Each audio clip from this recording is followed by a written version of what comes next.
Hi, and welcome to this little screencast here. This is Pontus, and Doran has asked me to prepare a little screencast for you because I am trying to transfer my Ancient World class, my 9th grade history class, this upcoming year into a blended course. So it will not follow the traditional model, but instead will be a blended course for my 9th grade students. So the first question then is why blend? Why try this? Well, the way I see it, there are a couple of different reasons why. First of all, as Doran has already told you, blending can combine some of the best practices that we have of face-to-face learning as well as online learning. So I will not get rid of some of the things that I think work very well in the classroom. But I might try to move some things out of the classroom that I think can be done online in an equal or perhaps even better fashion than they were done in the classroom. It offers flexibility. It provides a teacher different means of delivering instruction. It offers a teacher a lot of different tools to reach a variety of learners. So that's another thing that I'm excited about.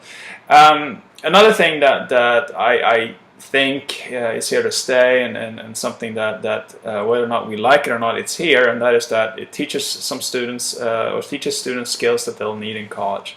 No matter what college you go to, most colleges these days, even the Ivies, even some of the very prestigious universities, had their students take online classes. That's just a fact of the matter, and I think that we need to prepare our students with the skills to take these classes in a successful manner once they leave St. Catherine's. Another thing that there's been a fair amount of research on this, and this is another thing that I'm excited about, is that online learning can sometimes help quiet students to kind of find their voice and find their personality in the class.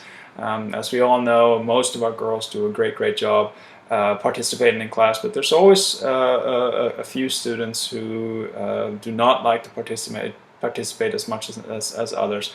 And there's been an increasing amount of research that has shown that a lot of these students do quite well in online discussions and in an online learning environment. So if we can combine some of those elements of online learning with the classroom learning, it might make it easier for these students to feel at home in our classes, and make it easier for these students to feel comfortable and to be successful in our classes.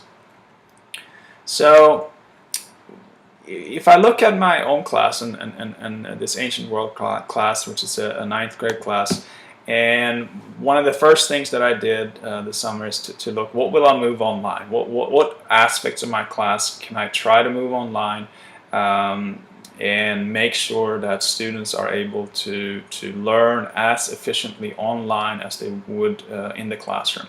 So there are a couple of different things here. First of all, content delivery. I've already done this during the past couple of years with screencast. Sometimes it's instead of covering some just basic historical content, I'll move that content online. I'll give my students a screencast to watch for homework instead of me delivering that in class. So that's one thing that I'll continue to do. Another thing that I do quite often in my classes are short writing assignments. I'll give them a prompt, and students have to respond in that prompt. Sometimes these writing assignments are really short, 5-10 minutes, sometimes a little bit longer, 20, 25, 30 minutes. That's another thing. They work quite independently. They don't work with one another. They do it by themselves. So this is another thing that I think could work quite well in an online setting outside of the classroom. Some primary source analysis will also be another thing that I'll move online. We'll do some of it in class, but sometimes I'll give my students a link to a primary source, and they'll have to compose an analysis of that source on their own.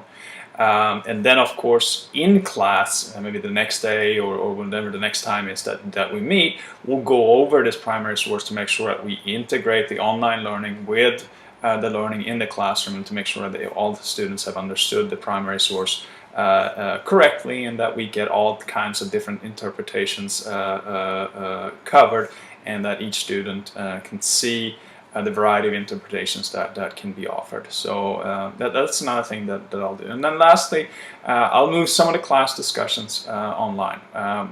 I love class discussions. They're a huge part of my classroom, and I do not want to give up that in a face-to-face environment.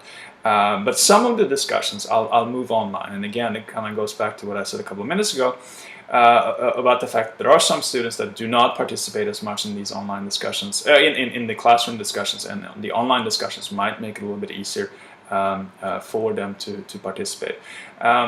The other student that might benefit from this is the student that sometimes takes a little bit longer to process material, and sometimes takes a little bit longer to kind of come up with an answer or a viewpoint or whatever it might be. And sometimes, despite our best intentions as teachers, we might not wait enough for those students, and we might not give those students enough time to kind of get their thoughts together and present the viewpoint that they might want to do. An online environment in which they can take a little bit more time, they can reflect a little bit longer, can provide some more space for these students. That's not to say, of course, that it's not of value to teach our students to think quickly and to think on their feet, but this will be the online version, the online component, it will be a nice complement. So then lastly, what tools will I use? Well, screencasts is obviously one big tool. This is evident here as you're seeing right now. I will also use Haiku as my learning management system, as my learning platform. I received a free 1-year subscription to Haiku, so this is, I've started to build it. It doesn't look like much right now. But this is what kind of the interface of my class, online component of my class will look like. And I can show you an example of what a more advanced version of Haiku looks like. This is the Introduction to Blended Learning, which is an online class that I took a couple of months ago. And this is assignment 3.3, creating community online. So they have a little introduction here about what this assignment is going to be about. They have a number of different sources that we as students were required to read, and then lastly they had a discussion board, which this was done in small group discussions. So there were, I think, three of us that were partnered together because we were all history teachers. And then we all had to post something, and we had to respond to one another's posts. And again, I like this interface, and this is where I can see hopefully my students being successful in using this online discussion board quite successfully. So that's Haiku. And then if we go back to the last thing that I'll use quite extensively is VoiceThread. I've already used that in the past. And if you don't know what VoiceThread is, it's basically you can upload a PowerPoint, and then you can kind of narrate that PowerPoint if you wish. So welcome to this VoiceThread. It's going to be a little bit different from your normal screencast. So that's the beginning of my narration of these slides, and as I move through these slides, then at the end of the slides, last slide, I ask a question, and then I have my students answer these questions. These symbols here and sometimes pictures are all my students from last year, where they offered some kind of answer to these questions. So in essence, that's it. That's how I'm trying to approach this blended learning experience, and I'm sure there'll be a lot of interesting things happening, but I'm willing to give this a try, and I'm hopeful that it'll be successful.